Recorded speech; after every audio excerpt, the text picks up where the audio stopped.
कि हजरत इब्राहीम अलैहिस्सलाम की औलाद में हजरत इस्माइल अलैहिस्सलाम है, जो 10वीं को उन्हें कुर्बान किया गया है, कुर्बानी हुई है, उनकी छुरी चली है उन पर। यह हजरत इस्माइल को कुर्बान करने का दिन है। और हजरत इब्राहीम की दूसरी औलाद, दूसरे बेटे हजरत इसहाक अलैहिस्सलाम है। तवज्जो चाहूंगा, हजरत इसहाक अलैहिस्सलाम की नस्ल में कई अंबिया हैं जिन्हें मुशरिकों ने कत्ल कर दिया है। हजरत जकरिया अलैहिस्सलाम को कत्ल किया गया, हजरत यहया अलैहिस्सलाम को कत्ल किया गया। लेकिन मेरे प्यारे तवज्जो दें, हजरत इस्माइल अलैहिस्सलाम को 10वीं तारीख को उन पर छुरी चलाई गई।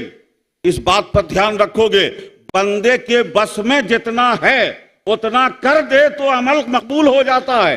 अमल का होना ना होना, ये अमल का नाफिज होना ना होना, ये कुदरत पर है, उसकी मशीयत पर है। इसलिए आप शरअ अकायद में पढ़ाते हैं कि किसी चीज में तासीर पैदा करना ये रब का काम है, ये रब का काम है। हमारा काम है कर गुजरना।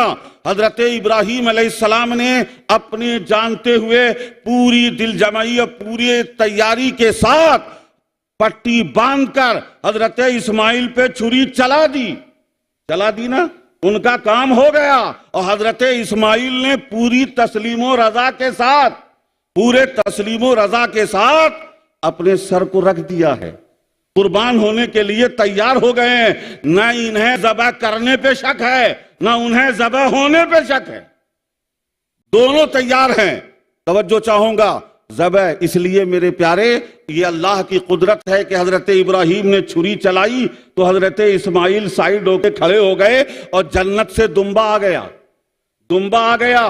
कुर्बान नहीं हुए, ज़बह नहीं हुए और ज़बीहुल्लाह कहलाए, बगैर ज़बह के ज़बीहुल्लाह कहलाए। और हुजूर ने फरमाया अना इब्नुज़ ज़बीहैन, और मैं 2 ज़बीहैन का बेटा हूं। यानी मेरे बाप हजरत अब्दुल्लाह के लिए भी फिदिया दिया गया है और मेरे हजरत बाप जद्दे आला हजरत इस्माइल अलैहिस्सलाम के लिए भी जन्नत से दुम्बा उतरा है। इतनी सी बात मैं ताज़ा कर रहा हूं। मेरे प्यारे तवज्जो चाहता हूं कि हजरत इब्राहीम ने अपने जज्बे के एतबार से बेटे के गर्दन पे छुरी चला दी। क़द सद्दक़्ता रुया के जरिए अल्लाह ने यह ऐलान कर दिया कि इब्राहीम ने अपना काम कर दिया और इस्माइल के लिए ज़िब्ह अजीम कहकर उन्हें कबूल भी कर लिया गया। लेकिन हजरत इस्माइल उस दिन कटे नहीं, इसलिए कि उनकी पेशानी में नूरे मुस्तफा था। अगर वो उस दिन ज़बह हो जाते तो रसूल पाक कहां से आते, रसूल पाक कहां से आते। हजरत इब्राहीम का इम्तिहान ले लिया गया, हजरत इस्माइल को ज़बी बना दिया गया और मुस्तफ़ा की आमद के लिए इस्माइल को बचा लिया गया, इस समय बचा लिया गया।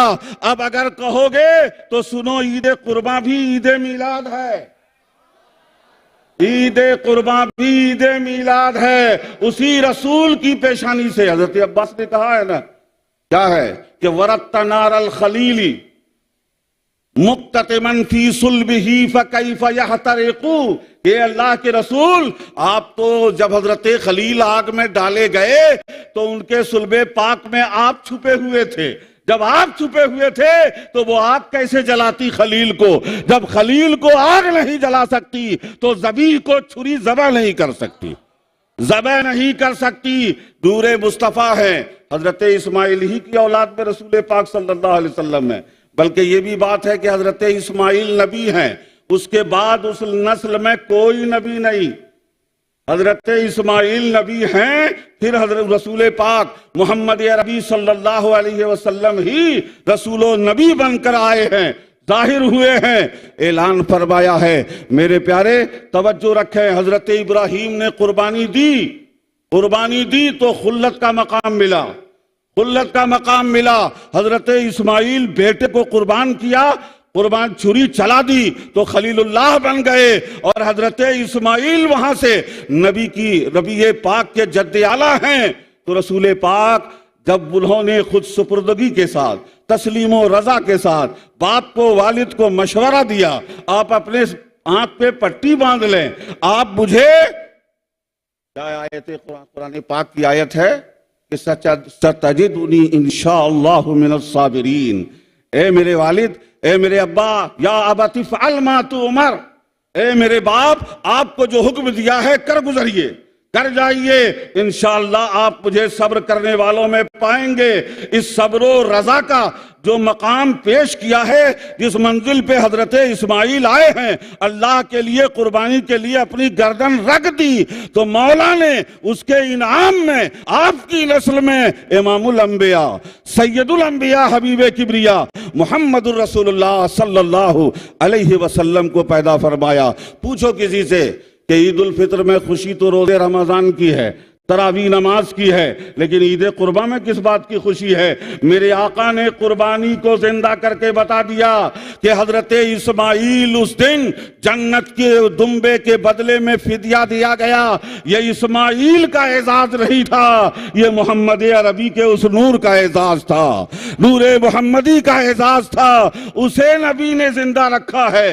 गौर करोगे तो पता चल जाएगा, जिस रसूल के जद्द आला को बचाया गया, उस दिन को ईद बना दिया गया है, उस दिन को ईद बना दिया गया। तो जिसके लिए सबको बचाया गया, वो जिस दिन दुनिया में तशरीफ लाए हैं, वो दिन कितना बड़ा ईद का दिन होगा, वो क्यों नहीं खुशी का दिन होगा।